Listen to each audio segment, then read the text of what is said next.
ਬੱਚਿਆਂ ਦੇ ਵਿੱਚ ਹੀ ਇਹ ਸ਼ੂਗਰ ਦੀ ਬਿਮਾਰੀ ਕਿਉਂ ਆ ਰਹੀ ਆ? ਸੋ ਜਿਹੜੇ ਵੀ ਮਾਪੇ ਆਪਣੇ ਬੱਚਿਆਂ ਨੂੰ ਡਾਇਬੀਟੀਜ਼ ਟਾਈਪ 1 ਜਾਂ ਇਸ ਤਰ੍ਹਾਂ ਦੀ ਬਿਮਾਰੀਆਂ ਤੋਂ ਬਚਾਉਣਾ ਚਾਹੁੰਦੇ ਨੇ, you have to think about this ਕਿ ਤੁਸੀਂ ਆਪਣੇ ਬੱਚਿਆਂ ਨੂੰ ਇਸ ਤਰ੍ਹਾਂ ਦੇ ਟੀਕੇ ਲਾਣਾ ਚਾਹੁੰਦੇ ਹੋ ਜਾਂ ਨਹੀਂ ਲਾਣਾ ਚਾਹੁੰਦੇ। ਤਾਂ ਇਹਦਾ ਮਤਲਬ ਹੈ ਕਿ ਤੁਸੀਂ ਵੈਕਸੀਨ ਲਾਉਣ ਤੋਂ ਰੋਕਣ ਲਈ ਕਹਿ ਰਹੇ ਹੋ? ਤੇ ਮਾਂ ਪਿਓ ਦਾ ਫਰਜ਼ ਬਣਦਾ ਹੈ ਕਿ ਆਪਣੇ ਬੱਚਿਆਂ ਦੀ ਸਿਹਤ ਵਾਸਤੇ ਆਪਣਾ ਖੁਦ ਦਾ ਰਿਸਰਚ ਕਰਨ, ਕਿਉਂਕਿ ਕੱਲ ਨੂੰ ਕੁਝ ਬੱਚਿਆਂ ਨੂੰ ਹੁੰਦਾ ਹੈਗਾ ਤੇ ਉਹ ਜ਼ਿੰਮੇਵਾਰੀ ਸਰਕਾਰ ਵੀ ਨਹੀਂ ਲਏਗੀ, ਕੋਈ ਵੀ ਨਹੀਂ ਲੈ ਸਕਦਾ। ਹੁਣ ਐਨੀਮਲ ਪ੍ਰੋਡਕਟਸ ਕਿਹੜੇ ਜੈਲੇਟਿਨ ਹੋ ਸਕਦਾ, ਸੂਅਰ ਦਾ ਮਾਸ, ਇਸ ਤੋਂ ਇਲਾਵਾ ਪ੍ਰੈਗਨੈਂਟ ਕਾਊਜ਼ ਜਿਹੜੀ ਗਾਂ ਹੁੰਦੀਆਂ ਨੇ ਉਹਨਾਂ ਦੇ ਬੱਚਿਆਂ ਨੂੰ ਕੱਢ ਕੇ ਉਹਦਾ ਖੂਨ ਜਿਹੜਾ ਹੈਗਾ ਦਿਲ ਵਿੱਚੋਂ ਕੱਢ ਕੇ ਤੇ ਇਹਨਾਂ ਵੈਕਸੀਨਸ ਨੂੰ ਬਣਾਇਆ ਜਾਂਦਾ ਹੈ, ਜਿਨ੍ਹਾਂ ਵਿੱਚ ਦੁੱਧ ਨੂੰ ਪੈਕੇਟ ਵਿੱਚ ਦਿੱਤਾ ਜਾਂਦਾ ਹੈ। ਇਸ ਕਰਕੇ ਬਿਮਾਰੀਆਂ ਜਿਹੜੀ ਅੱਜਕੱਲ ਵੱਧ ਰਹੀਆਂ ਨੇ ਤੇ ਕਾਫੀ ਸਾਰੇ ਡਾਕਟਰਸ ਐਂਡ ਸਾਇੰਟਿਸਟ ਕਹਿ ਰਹੇ ਨੇ ਕਿ ਦੁੱਧ ਪੀਣਾ ਛੱਡ ਦੇਵੋ। ਪਰ ਜਦੋਂ ਉਹਨੇ ਸਾਡੀ ਡਾਈਟ ਸ਼ੁਰੂ ਕੀਤੀ ਤੇ 3-6 ਮਹੀਨੇ ਵਿੱਚ ਹੀ ਉਹਦਾ ਜਿਹੜਾ ਸ਼ੂਗਰ ਜਿਹੜਾ ਸੀਗਾ ਉਹ ਇਸ ਰੇਂਜ ਵਿੱਚ ਆ ਗਿਆ ਕਿ ਸਿਰਫ 10-12 ਯੂਨਿਟ ਇਨਸੂਲਿਨ ਲੈ ਕੇ ਵੀ ਉਹਦਾ ਦਿਨ ਦਾ ਕੰਮ ਚੱਲਣ ਲੱਗ ਪਿਆ। ਜਿਹੜੇ ਮਾਪਿਓ ਆਪਣੇ ਬੱਚਿਆਂ ਨੂੰ ਚਾਹੁੰਦੇ ਨੇ ਕਿ ਨਾ ਇਸ ਤਰ੍ਹਾਂ ਦੀ ਪ੍ਰੋਬਲਮਸ ਹੋਣ, ਉਹਨਾਂ ਨੂੰ ਮੈਂ ਕਹਿਣਾ ਚਾਹੁੰਦਾ ਕਿ ਬੱਚਿਆਂ ਨੂੰ ਸਤਨਪਾਨ ਹੀ ਕਰਾਉਣਾ ਚਾਹੀਦਾ ਹੈ। Mother's milk is the food for the child. ਪਰ ਸਭ ਤੋਂ ਵੱਡੀ ਚੁਣੌਤੀ ਇਹ ਹੈ ਕਿ ਬੱਚਿਆਂ ਨੂੰ ਇਹ ਖਾਣਾ ਖਵਾਉਣਾ ਕਿਵੇਂ ਹੈ, ਕਿਉਂਕਿ ਬੱਚੇ ਅੱਜ ਕੱਲ ਜੰਕ ਫੂਡ ਖਾਂਦੇ ਨੇ ਜਾਂ ਫਿਰ ਬੱਚੇ ਲੇਜ਼ ਵਗੈਰਾ ਖਾਂਦੇ ਨੇ, ਚਾਕਲੇਟਸ ਦੇ ਉੱਤੇ ਰਹਿੰਦੇ ਨੇ, ਰੋਟੀ ਵੱਲ ਤਾਂ ਉਹ ਮੂੰਹ ਹੀ ਨਹੀਂ ਕਰਦੇ।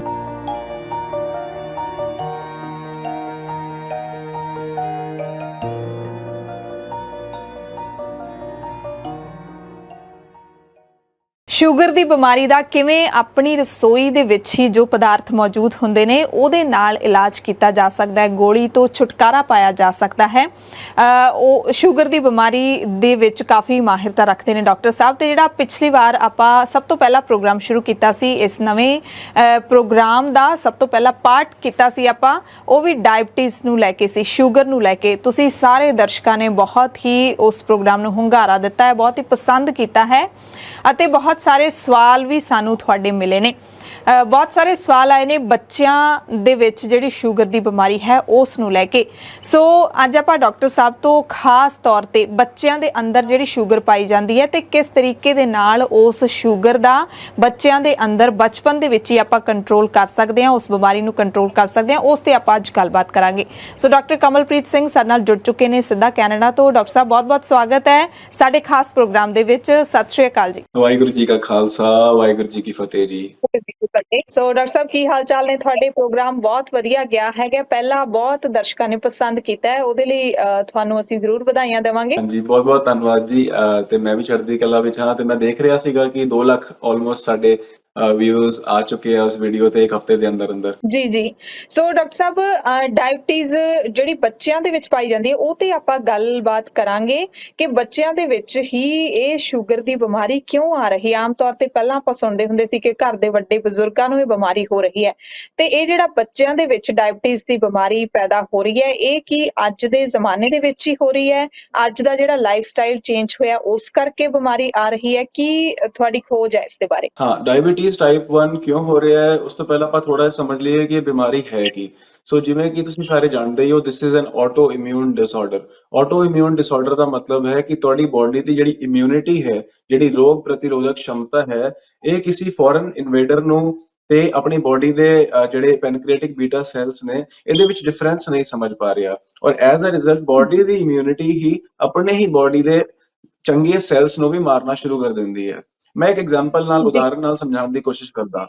ਜਿਵੇਂ ਫੋਰ ਐਗਜ਼ਾਮਪਲ ਮੰਨ ਲਓ ਕਿਸੇ ਸ਼ਹਿਰ ਵਿੱਚ ਕੋਈ ਚੋਰ ਆਇਆ ਤੇ ਕਮਿਸ਼ਨਰ ਨੇ ਕਿਹਾ ਇੰਸਪੈਕਟਰ ਨੂੰ ਕਿ ਬਈ ਚੋਰ ਆਇਆ ਸਾਡੇ ਸ਼ਹਿਰ ਵਿੱਚ ਤੇ ਉਹਨੂੰ ਫੜਨਾ ਹੈਗਾ। ਤੇ ਇੰਸਪੈਕਟਰ ਨੇ ਪੁੱਛਿਆ ਕਿ ਬਈ ਦੱਸੋ ਫਿਰ ਉਹ ਚੋਰ ਦਿਖਦਾ ਕਿੱਦਾਂ ਹੈ, ਆਪਾਂ ਕਿਵੇਂ ਫੜਾਂਗੇ? ਕਮਿਸ਼ਨਰ ਨੇ ਕਿਹਾ ਕਿ ਉਹ ਜਿਹੜਾ ਚੋਰ ਹੈ ਨਾ, ਉਸ ਨੂੰ ਪਕੜਨ ਦਾ ਤਰੀਕਾ ਹੈ ਉਹਨੂੰ ਪਹਿਚਾਨਣਾ ਪਏਗਾ, ਉਹਨੇ ਕਾਲੇ ਰੰਗ ਦਾ ਕੋਟ ਪਾਇਆ ਹੈ। ਤੇ ਹੁਣ ਹੋਏਗਾ ਕੀ ਤੁਸੀਂ ਸਮਝ ਰਹੇ ਹੋ ਮੇਰੀ ਗੱਲ ਨੂੰ ਮੈਂ ਕੀ ਕਹਿ ਰਿਹਾ?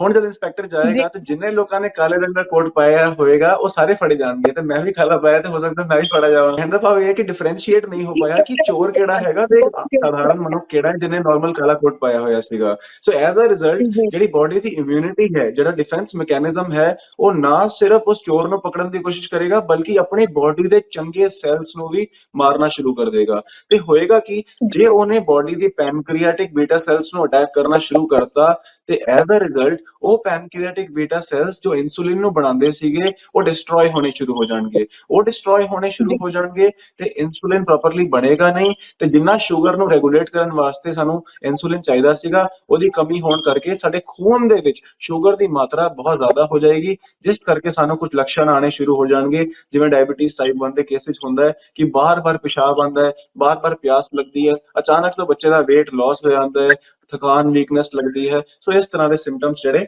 ਇਸ ਬਿਮਾਰੀ ਕਰਕੇ ਆ ਜਾਂਦੇ ਨੇ। ਜੀ ਜੀ।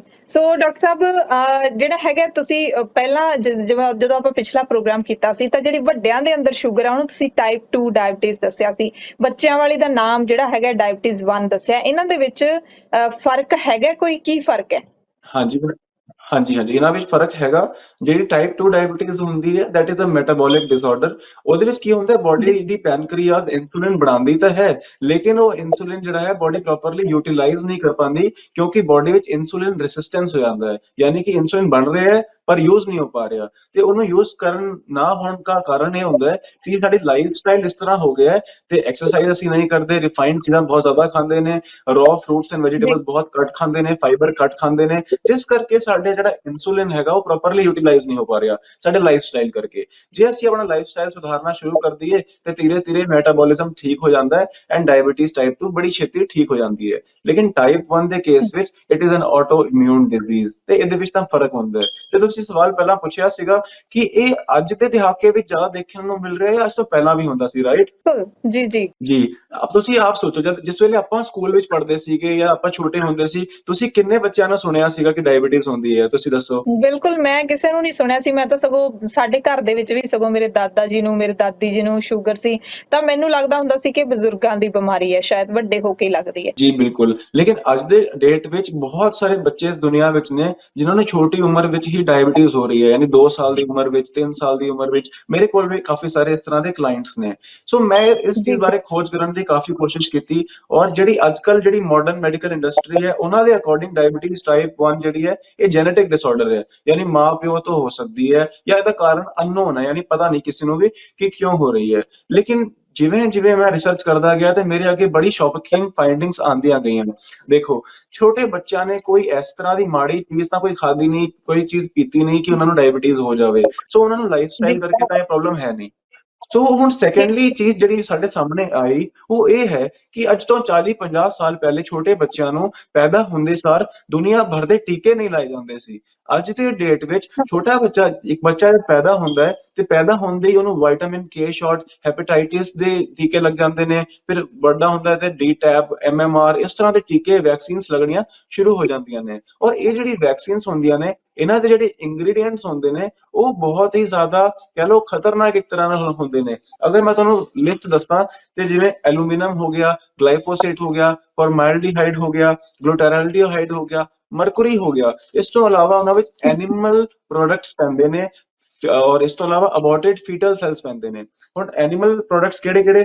ਜੈਲੇਟਿਨ ਹੋ ਸਕਦਾ, ਸੂਅਰ ਦਾ ਮਾਸ। ਇਸ ਤੋਂ ਇਲਾਵਾ ਪ੍ਰੈਗਨੈਂਟ ਕਾਉਜ਼ ਜਿਹੜੀ ਗਾਂ ਹੁੰਦੀਆਂ ਨੇ ਉਹਨਾਂ ਦੇ ਬੱਚਿਆਂ ਨੂੰ ਕੱਢ ਕੇ ਉਹਦਾ ਖੂਨ ਜਿਹੜਾ ਹੈਗਾ ਦਿਲ ਵਿੱਚੋਂ ਕੱਢ ਕੇ ਤੇ ਇਹਨਾਂ ਵੈਕਸੀਨਸ ਨੂੰ ਬਣਾਇਆ ਜਾਂਦਾ ਹੈ। ਇਸ ਤੋਂ ਇਲਾਵਾ ਛੋਟੇ ਜਿਹੜੇ ਅੱਛਾ ਗਰਭਵਤੀ ਮਹਿਲਾਵਾਂ ਹੁੰਦੀਆਂ ਨੇ ਉਹਨਾਂ ਦੇ ਬੱਚਿਆਂ ਦਾ ਅਬੋਰਸ਼ਨ ਹੁੰਦਾ ਹੈ ਤੇ ਉਹਨਾਂ ਦੇ ਸੈਲਸ ਚਾਹੇ ਲੰਗ ਟਿਸ਼ੂਜ਼ ਹੋ ਗਏ, ਚਾਹੇ ਕਿਡਨੀ ਸੈਲਸ ਹੋ ਗਏ, ਉਹਨਾਂ ਨੂੰ ਲੈ ਕੇ ਇਹਨਾਂ ਵੈਕਸੀਨਸ ਦੇ ਵਿੱਚ ਵਾਇਰਸਸ ਦਾ ਕਲਚਰ ਕੀਤਾ ਜਾਂਦਾ ਹੈ।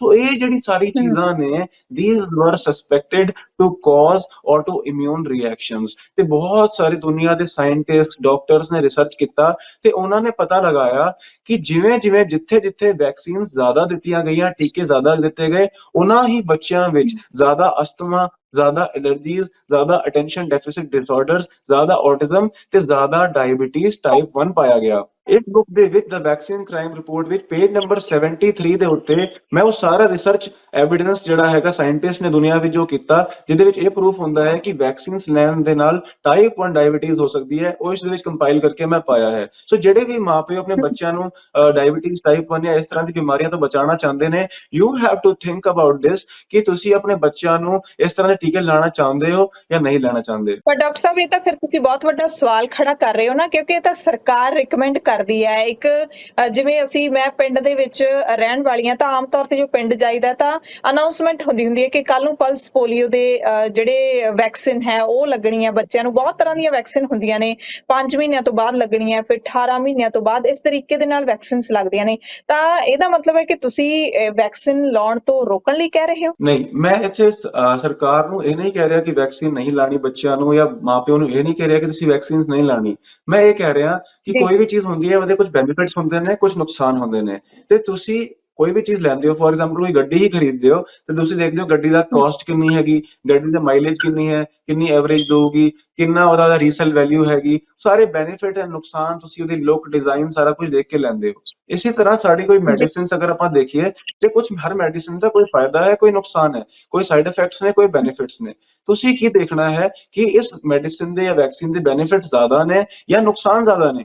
ਤੇ ਜੇ ਅਗਰ ਨੁਕਸਾਨ ਜ਼ਿਆਦਾ ਨੇ ਤੇ ਤੁਹਾਨੂੰ ਸੋਚਣਾ ਪਏਗਾ ਕਿ ਇਹ ਲੈਣੀ ਹੈ ਕਿ ਨਹੀਂ ਲੈਣੀ ਹੈ। ਜਿਵੇਂ ਤੁਸੀਂ ਪੋਲੀਓ ਦੀ ਗੱਲ ਕੀਤੀ, ਹੁਣ ਪੋਲੀਓ ਦੀ ਵੈਕਸੀਨ ਤਾਂ ਦਿੱਤੀ ਜਾਂਦੀ ਹੈ ਦੁਨੀਆ ਭਰ ਵਿੱਚ, ਲੇਕਿਨ ਜਿਹੜੇ ਲੇਟੈਸਟ ਸਾਇੰਟਿਸਟ ਐਂਡ ਡਾਕਟਰ ਤੇ ਰਿਸਰਚ ਸਾਹਮਣੇ ਆ ਰਹੇ ਨੇ, ਉਹਨਾਂ ਦੇ ਅਕੋਰਡਿੰਗ ਜਿਹੜੀ ਪੋਲੀਓ ਦੀ ਵੈਕਸੀਨ ਹੈ ਉਹ ਵੀ ਪੈਰਾਲਿਸਿਸ ਕਾਜ਼ ਕਰ ਸਕਦੀ ਹੈ। ਤੇ ਦੁਨੀਆ ਦੇ ਕਈ ਹਿੱਸਿਆਂ ਵਿੱਚ ਉਸ ਵੈਕਸੀਨ ਲਾਉਣ ਕਰਕੇ ਲੋਕਾਂ ਨੂੰ ਪੈਰਾਲਾਈਸਿਸ ਹੋ ਗਿਆ, ਜਿਹਨੂੰ ਐਕਿਊਟ ਫਲੈਸਿਡ ਪੈਰਾਲਿਸਿਸ ਕਿਹਾ ਜਾਂਦਾ ਹੈ। ਉਸ ਦਾ ਵੀ ਰਿਸਰਚ ਮੈਂ ਇਸ ਬੁੱਕ ਦੇ ਵਿੱਚ ਦਿੱਤਾ ਹੈ, ਉਹ ਸਾਰੇ ਪੜ੍ਹ ਸਕਦੇ ਆ। ਪੋਲੀਓ ਦੇ ਉੱਤੇ ਪੂਰਾ ਚੈਪਟਰ ਦਿੱਤਾ ਹੋਇਆ ਹੈ। ਸੋ ਕਹਿਣ ਦਾ ਮਤਲਬ ਇਹ ਹੈ ਕਿ ਇਸ ਚੀਜ਼ ਬਾਰੇ ਰਿਸਰਚ ਜਿਹੜਾ ਹੈਗਾ ਲੇਟੈਸਟ ਜਿਹੜਾ ਸਾਹਮਣੇ ਆ ਰਿਹਾ ਹੈ, ਉਹ ਹੋਰ ਚੀਜ਼ ਕਹਿ ਰਹੀ ਹੈ, ਤੇ ਸਰਕਾਰ ਜਿਵੇਂ ਬੱਚਿਆਂ ਨੂੰ ਵੈਕਸੀਨ ਲਾਉਣ ਨੂੰ ਕਹਿ ਰਹੀ ਹੈ, ਉਹ ਹੋਰ ਚੀਜ਼ ਕਹਿ ਰਹੀ ਹੈ। ਸੋ ਇੱਥੇ ਮਾਂ ਪਿਓ ਦਾ ਫਰਜ਼ ਬਣਦਾ ਹੈ ਕਿ ਆਪਣੇ ਬੱਚਿਆਂ ਦੀ ਸਿਹਤ ਵਾਸਤੇ ਆਪਣਾ ਖੁਦ ਦਾ ਰਿਸਰਚ ਕਰਨ, ਕਿਉਂਕਿ ਕੱਲ ਨੂੰ ਕੁਝ ਬੱਚਿਆਂ ਨੂੰ ਹੁੰਦਾ ਹੈਗਾ ਤੇ ਉਹ ਜ਼ਿੰਮੇਵਾਰੀ ਸਰਕਾਰ ਵੀ ਨਹੀਂ ਲਏਗੀ, ਕੋਈ ਵੀ ਨਹੀਂ ਲੈ ਸਕਦਾ। ਸੋ ਆਪਣੇ ਬੱਚਿਆਂ ਦੀ ਸਿਹਤ ਦਾ ਆਪਣੇ ਹੀ ਹੱਥ ਵਿੱਚ ਜ਼ਿੰਮੇਵਾਰੀ ਹੋਣੀ ਚਾਹੀਦੀ ਹੈ। ਜੀ, ਬਿਲਕੁਲ, ਬਿਲकुल। ਸੋ ਇਸ ਮਸਲੇ ਤੇ, ਕਿਉਂਕਿ ਬਹੁਤ ਹੀ ਵੱਡਾ ਇਹ ਆਪਾਂ ਇਸ਼ੂ ਕਹਿ ਸਕਦੇ ਹਾਂ, ਇਸ ਤੇ ਅਸੀਂ ਕਿਸੇ ਦਿਨ ਫੇਰ ਚਰਚਾ ਕਰਾਂਗੇ। ਪਰ ਅਸੀਂ ਕਿਸੇ ਨੂੰ ਇਹ ਨਹੀਂ ਕਹਿ ਰਹੇ ਕਿ ਕਿਸੇ ਨੇ ਵੈਕਸੀਨ ਨਹੀਂ ਲਵਾਉਣੀ ਆਪਣੇ ਬੱਚਿਆਂ ਨੂੰ।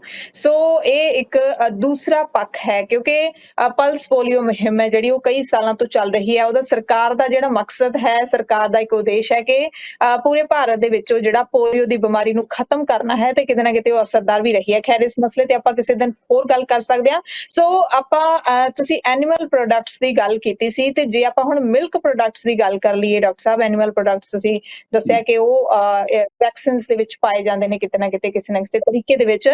ਮਿਲਕ ਜਿਹੜੇ ਪ੍ਰੋਡਕਟਸ ਹੈਗੇ ਨੇ ਉਹ ਬੱਚਿਆਂ ਦੇ ਲਈ ਕਿੰਨੇ ਕੁ ਅਸਰਦਾਰ ਨੇ ਜਾਂ ਫਿਰ ਕਿੰਨੇ ਕੁ ਖਤਰਨਾਕ ਨੇ, ਜਿਨ੍ਹਾਂ ਨੂੰ ਡਾਇਬਟੀਜ਼ ਹੈ, ਜਿਨ੍ਹਾਂ ਨੂੰ ਸ਼ੂਗਰ ਦੀ ਬਿਮਾਰੀ ਹੈ, ਖਾਸ ਕਰਕੇ ਉਹਨਾਂ ਦੇ ਲਈ? ਕਿਉਂਕਿ ਬੱਚਾ ਤਾਂ ਜੋ ਛੋਟਾ ਹੁੰਦਾ ਹੈ ਉਹ ਦੁੱਧ ਦੇ ਸਹਾਰੇ ਹੀ ਜਿਉਂਦਾ ਹੈ, ਮਾਂ ਦਾ ਦੁੱਧ ਹੈ ਉਹਨੂੰ ਮਿਲਦਾ ਹੈ ਸ਼ੁਰੂਆਤ ਦੇ ਵਿੱਚ, ਫਿਰ ਉਸ ਤੋਂ ਬਾਅਦ 3-4 ਸਾਲ ਤੱਕ ਬੱਚਾ ਦੁੱਧ ਦੇ ਸਹਾਰੇ ਹੀ ਪਲਦਾ ਹੁੰਦਾ ਹੈ। ਜੀ ਬਿਲਕੁਲ, ਜੀ ਬਿਲਕੁਲ। ਤੇ ਬੜਾ ਇੰਪੋਰਟੈਂਟ ਕੁਐਸਚਨ ਵੀ ਹੈ। ਇਸ ਇੰਟਰਵਿਊ ਵਿੱਚ ਸਾਨੂੰ ਬਹੁਤ ਸਾਰੀ ਚੀਜ਼ਾਂ ਜਾਣਨ ਨੂੰ ਮਿਲਣਗੀਆਂ। ਇਹਦੇ ਵਿੱਚ ਮੈਂ ਕੁਝ ਸਾਇੰਟਿਫਿਕ ਸਟੱਡੀਜ਼ ਐਂਡ ਐਵੀਡੈਂਸਸ ਤੁਹਾਡੇ ਸਾਰੇ ਦਰਸ਼ਕਾਂ ਸਾਹਮਣੇ ਰੱਖਾਂਗਾ। ਫਸਟ ਆਫ ਆਲ, ਜਿਹੜਾ ਸਭ ਤੋਂ ਵੱਡਾ ਨਿਊਟ੍ਰੀਸ਼ਨ ਦੇ ਉੱਤੇ ਸਟੱਡੀ ਹੋਇਆ ਸੀਗਾ, that was the China study. ਲੱਖਾਂ ਲੋਕਾਂ ਦੇ ਉੱਤੇ ਬਹੁਤ ਸਾਰੇ ਦੇਸ਼ਾਂ ਵਿੱਚ ਸਟੱਡੀ ਕੀਤੀ ਗਈ ਸੀ। ਅਮਰੀਕਾ ਦੇ researcher doctor Tim Colin Campbell ਨੇ ਤੇ ਹੋਰ ਉਹਨਾਂ ਦੇ ਸਾਥੀਆਂ ਨੇ ਮਿਲ ਕੇ ਰਿਸਰਚ ਕੀਤਾ ਸੀਗਾ। ਉਹਦੇ ਵਿੱਚ ਉਹਨਾਂ ਨੇ ਇੱਕ ਬਹੁਤ ਹੀ ਸ਼ੌਕਿੰਗ ਫਾਈਂਡਿੰਗ ਦਿਖਾਈ ਹੈ ਕਿ ਜਿਹੜੀ ਮਾਵਾਂ ਛੋਟੇ ਬੱਚਿਆਂ ਨੂੰ, ਆਪਣੇ ਬੱਚਿਆਂ ਨੂੰ ਸਤਨਪਾਨ ਕਰਨ ਦੀ ਜਗ੍ਹਾ ਛੋਟੀ ਉਮਰ ਤੋਂ ਹੀ ਇਨਫੈਂਟ ਫਾਰਮੂਲਾ ਮਿਲਕ ਦੇਣਾ ਸ਼ੁਰੂ ਕਰ ਦਿੰਦੀਆਂ ਨੇ, ਪਾਊਡਰਡ ਮਿਲਕ ਦੇਣਾ ਸ਼ੁਰੂ ਕਰ ਦਿੰਦੀਆਂ ਨੇ, ਜਾਂ ਮਾਰਕੀਟ ਦਾ ਜਿਹੜਾ ਪੈਸਚਰਾਈਜ਼ਡ, ਹੋਮੋਜਨਾਈਜ਼ਡ ਜਿਹੜਾ ਮਿਲਕ ਆਂਦਾ ਹੈ ਉਹ ਦੇਣਾ ਸ਼ੁਰੂ ਕਰ ਦਿੰਦੀਆਂ ਨੇ ਛੋਟੀ ਉਮਰ ਵਿੱਚ ਹੀ। ਤੇ ਉਹਨਾਂ ਕੁਝ ਬੱਚਿਆਂ ਨੂੰ ਟਾਈਪ 1 ਡਾਇਬੀਟੀਜ਼ ਹੋਣ ਦੇ ਚਾਂਸਸ ਹੁੰਦੇ ਨੇ। ਉਹਨਾਂ ਨੇ ਉਸ ਰਿਸਰਚ ਵਿੱਚ ਐਕਸਪਲੇਨ ਕੀਤਾ ਹੈ ਕਿ ਇਹ ਹੁੰਦਾ ਕਿਵੇਂ ਹੈ। ਜਿਹੜਾ ਮਿਲਕ ਪ੍ਰੋਟੀਨ ਹੁੰਦਾ ਹੈਗਾ, ਜੇ ਉਹ ਬਾਡੀ ਵਿੱਚ ਜਾਂਦਾ ਹੈ ਤੇ ਕੁਝ ਜੈਨੇਟਿਕਲੀ ਜਿਹੜੇ ਬੱਚੇ ਸਸੈਪਟੇਬਲ ਹੁੰਦੇ ਨੇ, ਉਹਨਾਂ ਦੀ ਬਾਡੀਜ਼ ਪ੍ਰੋਪਰਲੀ ਉਸ ਮਿਲਕ ਪ੍ਰੋਟੀਨ ਨੂੰ ਡਾਈਜੈਸਟ ਨਹੀਂ ਕਰ ਪਾਉਂਦੀ। ਪ੍ਰੋਪਰਲੀ ਡਾਈਜੈਸਟ ਨਾ ਹੋਣ ਕਰਕੇ ਉਹ ਪ੍ਰੋਟੀਨ ਖੂਨ ਵਿੱਚ ਚਲੇ ਜਾਂਦਾ ਹੈ। ਤੇ ਜਿਵੇਂ ਆਪਾਂ ਪਹਿਲਾਂ ਗੱਲ ਕੀਤੀ ਸੀ ਕਿ ਬਾਡੀ ਦੀ ਇਮਿਊਨਿਟੀ ਜਿਹੜੀ ਹੈ ਉਹ ਉਸ ਮਿਲਕ ਪ੍ਰੋਟੀਨ ਵਿੱਚ, ਤੇ ਸਾਡੇ ਜਿਹੜਾ ਬਾਡੀ ਦਾ ਪੈਨਕ੍ਰੀਏਟਿਕ ਬੀਟਾ ਸੈਲਸ ਹੈਗਾ ਉਹਦੇ ਵਿੱਚ ਪ੍ਰੋਪਰਲੀ ਡਿਫਰੈਂਸ ਨਹੀਂ ਸਮਝ ਪਾਉਂਦਾ, ਤੇ ਆਪਣੇ ਹੀ ਪੈਨਕ੍ਰੀਏਟਿਕ ਬੀਟਾ ਸੈਲਸ ਨੂੰ ਅਟੈਕ ਕਰਨਾ ਸ਼ੁਰੂ ਕਰ ਦਿੰਦਾ ਹੈ, ਜਿਸ ਕਰਕੇ ਸਾਨੂੰ ਡਾਇਬੀਟੀਜ਼ ਟਾਈਪ 1 ਦੀ ਬਿਮਾਰੀ ਲੱਗ ਸਕਦੀ ਹੈ। ਸੋ ਉਸ ਸਟੱਡੀ ਦੇ ਮੁਤਾਬਿਕ ਟਾਈਪ 1 ਡਾਇਬੀਟੀਜ਼ ਦੇ ਬੱਚਿਆਂ ਨੂੰ ਜਿਹੜਾ ਅੱਜ ਕੱਲ ਦਾ ਦੁੱਧ ਮਾਰਕੀਟ ਵਿੱਚ ਮਿਲ ਰਿਹਾ ਹੈ ਉਸ ਤੋਂ ਬਿਲਕੁਲ ਹੀ ਬਚ ਕੇ ਰਹਿਣਾ ਚਾਹੀਦਾ ਹੈ, ਔਰ ਉਹ ਦੁੱਧ ਨਹੀਂ ਲੈਣਾ ਚਾਹੀਦਾ। ਪਰ ਇੱਥੇ ਇੱਕ ਗੱਲ ਮੈਨੂੰ ਇਹ ਸੋਚਣ ਵਿੱਚ ਆਈ ਉਹ ਸਟੱਡੀ ਪੜ੍ਹਨ ਤੋਂ ਬਾਅਦ, ਕਿ ਸਾਡੇ ਪੂਰਵਜ ਵੀ ਦੁੱਧ ਦਾ ਇਸਤੇਮਾਲ ਕਰਦੇ ਸੀਗੇ। ਇਵਨ ਸਾਡੇ ਜਿਹੜਾ ਗੁਰੂ ਘਰ ਵਿੱਚ ਪ੍ਰਸ਼ਾਦ ਬਣਦਾ ਹੈ ਉਹ ਵੀ ਘਿਓ ਨਾਲ ਬਣਦਾ ਹੈ, ਜਿਹੜਾ ਦੁੱਧ ਨਾਲ ਬਣਦਾ ਹੈ। ਸੋ ਇਹਦਾ ਮਤਲਬ ਕਿ ਪ੍ਰੋਬਲਮ ਹੋ ਸਕਦਾ ਹੈ ਦੁੱਧ ਵਿੱਚ ਨਾ ਹੋਵੇ, ਪਰ ਅੱਜ ਕੱਲ ਜਿਹੜੀ ਦੁੱਧ ਦੀ ਪ੍ਰੋਸੈਸਿੰਗ ਹੋ ਰਹੀ ਹੈ, ਦੁੱਧ ਬਣ ਰਿਹਾ ਹੈ, ਉਸ ਵਿੱਚ ਹੋ ਸਕਦੀ ਹੈ। ਫਿਰ ਮੈਂ ਇਹਦੇ ਵਿੱਚ ਹੋਰ ਰਿਸਰਚ ਕਰਨਾ ਸ਼ੁਰੂ ਕੀਤਾ ਤੇ ਮੈਨੂੰ ਸਮਝ ਆਇਆ ਅੱਜ ਤੋਂ 300-400 ਸਾਲ ਪਹਿਲਾਂ ਜਿਹੜਾ ਦੁੱਧ ਹੁੰਦਾ ਸੀਗਾ ਉਹ ਪੈਸਚਰਾਈਜ਼ ਨਹੀਂ ਕੀਤਾ ਜਾਂਦਾ ਸੀ, ਉਹ ਹੋਮੋਜਨਾਈਜ਼ ਨਹੀਂ ਕੀਤਾ ਜਾਂਦਾ ਸੀ। ਗਾਵਾਂ ਨੂੰ ਦੁਨੀਆ ਭਰ ਦੇ ਟੀਕੇ ਸਟੀਰੋਇਡਸ ਨਹੀਂ ਲਾਏ ਜਾਂਦੇ ਨਹੀਂ ਸੀ, ਗਾਵਾਂ ਦੀ ਦੇਖਭਾਲ ਕੀਤੀ ਜਾਂਦੀ ਸੀ। ਇਸ ਤੋਂ ਇਲਾਵਾ ਗਾਂ ਜਿਹੜੀ ਸੀ ਉਹ ਦੇਸ਼ੀ ਹੁੰਦੀ ਸੀ, ਹਾਈਬ੍ਰਿਡ ਨਹੀਂ ਹੁੰਦੀ ਸੀਗੀ। ਸੋ ਇਸ ਕਰਕੇ ਜੀ ਅੱਜ ਜੀ ਕੱਲ੍ਹ ਜਿਹੜੇ ਪ੍ਰੋਸੈਸਸ ਨੇ ਜਿਨ੍ਹਾਂ ਵਿੱਚ ਦੁੱਧ ਨੂੰ ਪੈਕੇਟ ਵਿੱਚ ਦਿੱਤਾ ਜਾਂਦਾ ਹੈ, ਇਸ ਕਰਕੇ ਇਹ ਬਿਮਾਰੀਆਂ ਜਿਹੜੀ ਅੱਜ ਕੱਲ੍ਹ ਵੱਧ ਰਹੀਆਂ ਨੇ ਤੇ ਕਾਫੀ ਸਾਰੇ ਡਾਕਟਰਸ ਐਂਡ ਸਾਇੰਟਿਸਟ ਕਹਿ ਰਹੇ ਨੇ ਕਿ ਦੁੱਧ ਪੀਣਾ ਛੱਡ ਦੇਵੋ, ਕਿਉਂਕਿ ਅੱਜ ਕੱਲ੍ਹ ਜਿਹੜਾ ਮਾਰਕੀਟ ਦੇ ਪੈਕੇਟ ਵਾਲਾ ਦੁੱਧ ਹੈਗਾ, ਪਾਊਡਰ ਵਾਲਾ ਦੁੱਧ ਹੈਗਾ, ਉਹ ਕਾਫੀ ਸਾਰੀ ਬਿਮਾਰੀਆਂ ਲੋਕਾਂ ਨੂੰ ਕਰ ਰਿਹਾ ਹੈ। ਸੋ ਐਟ ਦਾ ਮੋਮੈਂਟ ਮੈਂ ਸਾਰੇ ਦਰਸ਼ਕਾਂ ਨੂੰ ਇਹ ਕਹਿਣਾ ਚਾਹੁੰਦਾ ਕਿ ਅਗਰ ਤੁਹਾਡੇ ਕੋਲ ਕੋਈ ਗਊਸ਼ਾਲਾ ਹੈ ਜਿੱਥੋਂ ਪਿਓਰ ਦੁੱਧ ਮਿਲਦਾ ਹੈਗਾ, ਜਿਹਦੇ ਵਿੱਚ ਕੈਮੀਕਲਸ ਨਹੀਂ ਪਾਏ ਜਾਂਦੇ, ਗਾਵਾਂ ਨੂੰ ਟੀਕੇ ਨਹੀਂ ਲਾਏ ਜਾਂਦੇ ਨੇ ਤੇ ਉਹ ਪਿਓਰ ਮਿਲਕ ਹੈ ਤਾਂ ਤੁਸੀਂ ਲੈ ਸਕਦੇ ਹੋ, ਬਟ ਪੈਕੇਟ ਵਾਲੇ ਦੁੱਧ ਤੋਂ ਤੌਬਾ ਹੀ ਕਰਨੀ ਚੰਗਾ ਹੈ। ਜੀ ਜੀ ਬਿਲਕੁਲ। ਸੋ ਅੱਜ ਕੱਲ ਤਾਂ ਦੇਖਦੇ ਹਾਂ ਕਿ ਬੱਚਿਆਂ ਨੂੰ ਜ਼ਿਆਦਾਤਰ ਜਿਹੜਾ ਪੈਕੇਟ ਵਾਲਾ ਦੁੱਧ ਹੈ ਉਹਦੇ ਸਹਾਰੇ ਪਾਲਿਆ ਜਾਂਦਾ ਹੈ ਤੇ ਮਾਵਾਂ ਨੇ ਜਿਹੜੀਆਂ ਉਹ ਆਪਣਾ ਦੁੱਧ ਬੱਚੇ ਨੂੰ ਦੇਣਾ ਬਹੁਤ ਜਲਦੀ ਬੰਦ ਕਰ ਦਿੰਦੀਆਂ ਨੇ, ਜਿਹੜਾ ਬਹੁਤ ਹੀ ਖਤਰਨਾਕ ਹੈ। ਆਪਾਂ ਸੁਣਿਆ ਹੁਣੇ ਡਾਕਟਰ ਸਾਹਿਬ ਤੋਂ। ਸੋ ਡਾਕਟਰ ਸਾਹਿਬ ਹੁਣ ਆਪਾਂ ਜਾਣ ਲਈਏ ਕਿ ਕੀ ਇਹ ਜਿਹੜੀ ਬਿਮਾਰੀ ਹੈ ਉਹ ਪੂਰੀ ਤਰ੍ਹਾਂ ਦੇ ਨਾਲ ਬੱਚੇ ਨੂੰ ਇਸ ਬਿਮਾਰੀ ਤੋਂ ਬਚਾਇਆ ਜਾ ਸਕਦਾ ਹੈ? ਇਹ ਜ਼ਿਆਦਾਤਰ ਜਾਨਲੇਵਾ ਤਾਂ ਨਹੀਂ ਹੈ, ਬੱਚੇ ਨੂੰ ਇਸ ਬਿਮਾਰੀ ਚੋਂ ਬਚਾਇਆ ਜਾ ਸਕਦਾ ਹੈ, ਬਾਹਰ ਕੱਢਿਆ ਜਾ ਸਕਦਾ ਹੈ, ਤੇ ਕਿਵੇਂ ਕੱਢਿਆ ਜਾ ਸਕਦਾ ਹੈ? ਕੀ ਡਾਈਟ ਦੇਣੀ ਚਾਹੀਦੀ? ਹਾਂ, ਇੱਕ ਤਾਂ ਗੱਲ ਹੋ ਗਈ ਪ੍ਰੀਵੈਂਸ਼ਨ ਕਿ ਬਚਾਅ ਕਿੱਦਾਂ ਕੀਤਾ ਜਾਵੇ। ਸੋ ਮੈਂ ਤਾਂ ਇਹ ਚੀਜ਼ ਕਹਿੰਦਾ ਹੈ ਕਿ ਬੱਚਿਆਂ ਨੂੰ ਤੁਸੀਂ ਜਦ ਬੱਚੇ ਬੋਰਨ ਹੁੰਦੇ ਹੈ ਤੇ ਉਹਨਾਂ ਨੂੰ ਮਾਂ ਦਾ ਦੁੱਧ ਹੀ ਪਿਲਾਉਣਾ ਚਾਹੀਦਾ ਹੈ ਔਰ ਉਹਨਾਂ ਨੂੰ ਇਨਫੈਂਟ ਫਾਰਮੂਲਾ ਮਿਲਕ ਜਾਂ ਪੈਕੇਟ ਵਾਲੇ ਦੁੱਧ ਤੇ ਨਹੀਂ ਪਾਉਣਾ ਚਾਹੀਦਾ। ਸੈਕੰਡਲੀ, ਜਿਹੜੀ ਵੈਕਸੀਨਸ ਵਿੱਚ ਇੰਗਰੀਡੀਐਂਟਸ ਠੀਕ ਨਾ ਲੱਗਣ ਤੁਹਾਨੂੰ, ਉਹਨਾਂ ਤੋਂ ਵੀ ਬਚਾਅ ਕਰਨਾ ਚਾਹੀਦਾ ਹੈ, ਉਹ ਤੁਸੀਂ ਆਪਣੇ ਡਾਕਟਰ ਦੀ ਸਲਾਹ ਵਿੱਚ ਕਰ ਸਕਦੇ ਹੋ। ਸੋ ਹੁਣ ਆਪਾਂ ਗੱਲ ਕਰੀਏ ਜੀ ਕਿ ਜੇ ਮੰਨ ਲਓ ਟਾਈਪ 1 ਡਾਇਬੀਟੀਜ਼ ਬੱਚਿਆਂ ਨੂੰ ਹੋ ਹੀ ਗਈ ਤੇ ਇਸ ਤੋਂ ਅੱਗੇ ਦਾ ਕੀ ਰਸਤਾ ਹੈ, ਇਸ ਤੋਂ ਅੱਗੇ ਕੀ ਕਰਨਾ ਪਏਗਾ। ਅਸੀਂ ਇਹ ਚੀਜ਼ ਦੇਖੀ ਹੈ ਜੀ ਕਿ ਇਸ ਕੰਡੀਸ਼ਨ ਵਿੱਚ ਜਿਹੜਾ ਡੈਮੇਜ ਹੁੰਦਾ ਹੈ ਪੈਨਕ੍ਰੀਆਟਿਕ ਬੀਟਾ ਸੈਲਸ ਨੂੰ, ਇਹ ਹਰ ਬੱਚੇ ਦੇ ਕੇਸ ਵਿੱਚ ਡਿਫਰੈਂਟ ਲੈਵਲ ਦਾ ਹੋ ਸਕਦਾ ਹੈ। ਸੋ ਦੋ ਤਰ੍ਹਾਂ ਦੇ ਡੈਮੇਜ ਹੁੰਦੇ ਆ, ਇੱਕ ਹੁੰਦਾ ਰਿਵਰਸੀਬਲ ਡੈਮੇਜ, ਇੱਕ ਹੁੰਦਾ ਇਰਰਿਵਰਸੀਬਲ ਡੈਮੇਜ। ਇਰਰਿਵਰਸੀਬਲ ਡੈਮੇਜ ਹੋ ਗਿਆ ਜਿਹੜਾ ਪੂਰੀ ਤਰ੍ਹਾਂ ਨਹੀਂ ਰੀਸਟੋਰ ਕੀਤਾ ਜਾ ਸਕਦਾ, ਪਰ ਕੁਝ ਡੈਮੇਜ ਹੁੰਦਾ ਹੈ, ਕੁਝ ਬੀਟਾ ਸੈਲਸ ਹੁੰਦੇ ਨੇ ਜਿਹੜੇ ਰੀਜਨਰੇਟ ਕੀਤੇ ਜਾ ਸਕਦੇ ਨੇ। ਤੇ ਹੁਣ ਆਟੋ ਇਮਿਊਨ ਜਿਹੜਾ ਰਿਐਕਸ਼ਨ ਹੈ, ਇਹਨੂੰ ਸਵਿਚ ਆਫ ਕਰਨ ਵਾਸਤੇ ਕਿਹੜੀਆਂ ਚੀਜ਼ਾਂ ਸਾਨੂੰ ਡਾਈਟ ਵਿੱਚੋਂ ਕੱਢਣੀਆਂ ਪੈਣਗੀਆਂ।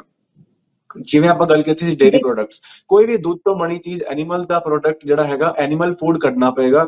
ਉਸ ਤੋਂ ਇਲਾਵਾ ਕੋਈ ਵੀ ਰਿਫਾਈਨਡ ਚੀਜ਼ ਜਿਹੜੀ ਪ੍ਰੋਸੈਸ ਹੋ ਕੇ ਡੱਬਿਆਂ ਵਿੱਚ, ਟਿਨਾਂ ਵਿੱਚ, ਕੈਨਾਂ ਵਿੱਚ ਆ ਰਹੀਆਂ ਨੇ, ਚਿਪਸ, ਸੌਸ, ਨੂਡਲਸ, ਕੋਈ ਵੀ ਇਸ ਤਰ੍ਹਾਂ ਦੀ ਚੀਜ਼, ਤੇਲ ਵੀ ਹੋ ਗਿਆ ਇੱਥੇ ਤੱਕ ਜਿਹੜਾ ਰਿਫਾਈਨਡ ਹੁੰਦਾ ਹੈ, ਇਹ ਸਭ ਚੀਜ਼ਾਂ ਬਿਲਕੁਲ ਛੱਡਣੀਆਂ ਪੈਣਗੀਆਂ।